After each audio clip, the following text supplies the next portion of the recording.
మూలిగే నక్క మీద తాటిపండు పడ్డట్టు దారుణ పరాజయం తర్వాత వైసీపీ పార్టీ పరిస్థితి అంతంత మాత్రంగా మారింది. జగన్మోహన్ రెడ్డి కూడా పార్టీని ఎలా నడపాలో తెలియక పాపం సగం రోజులు బెంగళూరు ప్యాలెస్లోనే గడుపుతున్నటువంటి పరిస్థితి.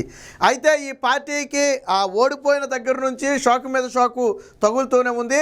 దారుణ పరాజయానికి ప్రధానంగా జగన్మోహన్ రెడ్డి ప్రధాన కారణం అని భావించిన కొంతమంది నేతలు పార్టీ నుంచి అయితే తప్పుకుంటున్నారు. సరే వాళ్ళు వేరే పార్టీలో చేరతారా, రాజకీయాలకు దూరంగా ఉంటారా అనే అంశాన్ని పక్కన పెడితే వైసీపీలో ఉండేందుకైతే ఇష్టపడటం లేదు. దానికి ఇప్పటికే బాలినేని శ్రీనివాస్ లాంటి జగన్మోహన్ రెడ్డికి అత్యంత సన్నిహితులు ఆ పార్టీకి దూరం అవటం, నినగాక మొన్న ఆ వాసిరెడ్డి పద్మ లాంటి మాజీ మహిళా కమిషన్ చైర్మన్ కూడా పార్టీకి దూరం అవటం, ఇప్పుడు ఆ సీనియర్ నేతగా పేరొందినటువంటి అవంతి శ్రీనివాస్ వైసీపీ పార్టీలో మంత్రిగా కూడా చేసినటువంటి వ్యక్తి అవంతి శ్రీనివాస్ కూడా తన ప్రాథమిక సభ్యత్వానికి అలాగే పార్టీ పదవులు అన్నిటికీ కూడా రాజీనామా చేస్తున్నట్టుగా కొద్దిసేపటి క్రితం అయితే ప్రకటించడం జరిగింది.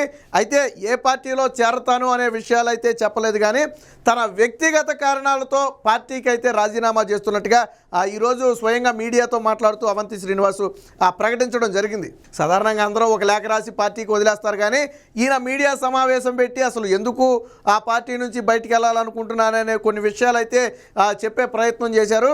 ముఖ్యంగా జగన్మోహన్ రెడ్డి ఆ పార్టీ కార్యకర్తల మీద కానివ్వండి, నాయకుల మీద కానివ్వండి, జగన్మోహన్ రెడ్డికి శ్రద్ధ లేకపోవటం, వారి చెప్పిన అంశాలు పట్టించుకోకపోవటం, పార్టీ ఓడిపోయిన తర్వాత కూడా కేడర్ను దగ్గరికి రానివ్వకపోవటం, ఇలాంటి కొన్ని అంశాలైతే అవంతి శ్రీనివాసును బాధించినట్టుగా తానైతే చెప్పడం జరిగింది. అలాగే గతంలో కూడా ఇప్పుడు జగన్మోహన్ రెడ్డి చేసే కొన్ని విమర్శలకు కూడా అవంతి శ్రీనివాసు పరోక్షంగా కొన్ని కౌంటర్లు ఇవ్వడం జరిగింది. ఏమని, గతంలో రాజశేఖర్ రెడ్డి ఒక మాట చెప్పేవాడని చెప్పి అవంతి శ్రీనివాసు గుర్తు చేశాడు. ఏ ప్రభుత్వానికైనా సార్ మీరు ఎందుకు ఈ పని చేయలేదు, మీరు ఈ హామీ ఇచ్చారు ఎందుకు చేయలేదని గతంలో ఎవరైనా మీడియా వాళ్ళు రాజశేఖర్ రెడ్డిని అడిగితే ఆయన ముఖ్యమంత్రిగా ఉన్న సమయంలో, అవునయ్యా మాకు ప్రజలు 5 ఏళ్ళు టైం ఇచ్చారు, 5 ఏళ్ళు టైం ఇచ్చింది, 5 ఏళ్లలోపు చేయమనే కదా, మాకు ఇంకా సమయం ఉంది కదా, 5 ఏళ్ల తర్వాత మీరు చేయకపోతే అడగండి అని చెప్పి సమాధానం ఇచ్చేవాళ్ళట. ఇప్పుడు చంద్రబాబు గారు కూటమి ప్రభుత్వం ఇచ్చిన హామీలు కూడా నెరవేర్చడానికి సమయం ఉంది. సరే 5 ఏళ్లలో నెరవేరుస్తారా, ఏడాదిలో నెరవేరుస్తారని పక్కన పెడితే సమయం ఉంది. కానీ జగన్మోహన్ రెడ్డి 5 నెలలు కూడా ఆగకుండానే నువ్వు ఎందుకు చేయలేదు అని అడిగితే, గతంలో వైసీపీ వచ్చిన తర్వాత కూడా కొంత సమయం తీసుకున్న తర్వాతే కొన్ని పథకాలు అమలు చేసామన్న సంగతి జగన్మోహన్ రెడ్డి మర్చిపోయాడని చెప్పి అవంతి శ్రీనివాసు పరోక్షంగా జగన్మోహన్ రెడ్డికి అయితే కౌంటర్ ఇవ్వడం జరిగింది. ఇక వైసీపీ కార్యకర్తలు ఇబ్బంది పడుతుంటే జగన్మోహన్ రెడ్డి మాత్రం బయటికి రాకుండా ఈ నాయకులకు ఫోన్ చేసి మీరు కలెక్టర్ దగ్గరికి వెళ్ళండి, మీరు ఎస్పీ దగ్గరికి వెళ్ళండి, లేదా మీరు ఎంఆర్ఓ ఆఫీస్కి వెళ్ళండి అని చెప్పి జగన్మోహన్ రెడ్డి ఆఫీస్ నుంచి ఫోన్ చేసి చెప్తున్నారు తప్ప జగన్మోహన్ రెడ్డి బయటికి రావటం లేదు. అసలు నాయకుడు అనేవాడే బయటికి రాకపోతే ఇంకా కార్యకర్తలకు భరోసా ఎవరిస్తారు? ఇదే విషయాన్ని ఈరోజు అవంతి శ్రీనివాసు ఆ మీడియా సమావేశంలో కూడా మాట్లాడటం జరిగింది. వైసీపీ సోషల్ మీడియా కార్యకర్తలు తీవ్ర మనోవేదనలో ఉన్నమాట వాస్తవం.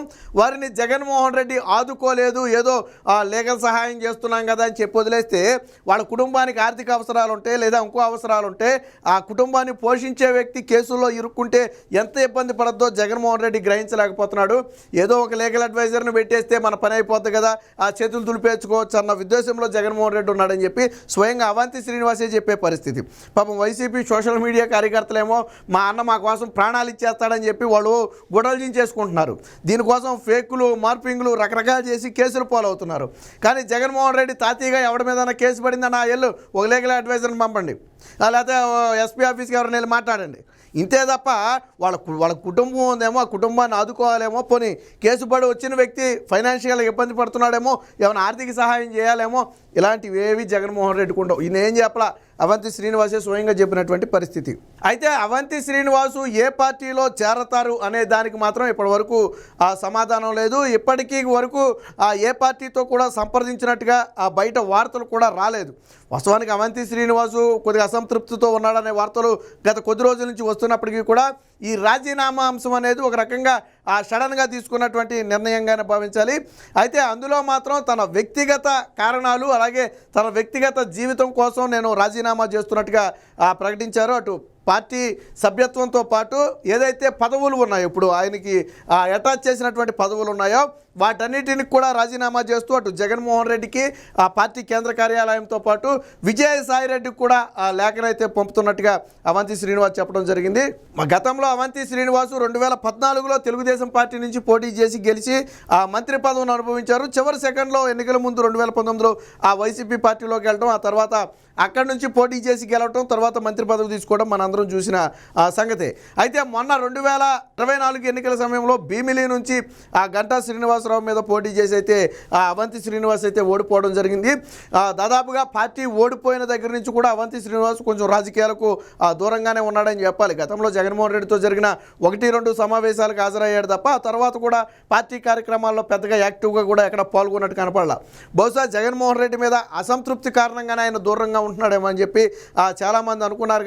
కానీ ఇప్పుడు రాజీనామా చేసి మరి అంటే అసలు తెలుగుదేశం పార్టీ నుంచి వచ్చిన వ్యక్తి కాబట్టి మరి తెలుగుదేశం పార్టీలోకి వెళ్ళే ప్రయత్నం చేస్తారా, లేదా జనసేన బీజేపీ పార్టీల్లో ఏదో ఒక పార్టీలో చేరే అవకాశం ఉందా అనే దానికైతే ఇప్పటి వరకు సమాధానం లేదు. మీడియా వాళ్ళు అడిగిన దానికి సమాధానం దాటవేసి ప్రస్తుతానికి ఏ పార్టీలో చేరాలనే ఉద్దేశం తన మనసులో లేదని, ఒకవేళ అలాంటి ఆలోచన ఏదైతే ఉంటే తన కార్యకర్తలు, నాయకులు, సన్నిహితులతో చర్చించి ఒక ఆమోదయోగ్యమైన నిర్ణయం తీసుకుంటానని చెప్పి అయితే ఆయన ప్రకటించడం జరిగింది. మొత్తంగా అవంతి శ్రీనివాస్ లాంటి వ్యక్తుల రాజీనామా అనేది ఖచ్చితంగా ఆ వైసీపీ పార్టీకి కొద్దో గొప్ప షాక్ అని చెప్పాలి. ఎందుకంటే ఆ పార్టీలో సీనియర్ మోస్ట్ లీడర్లు అందరూ కూడా దాదాపుగా సైలెంట్ అయిపోతున్నటువంటి పరిస్థితి.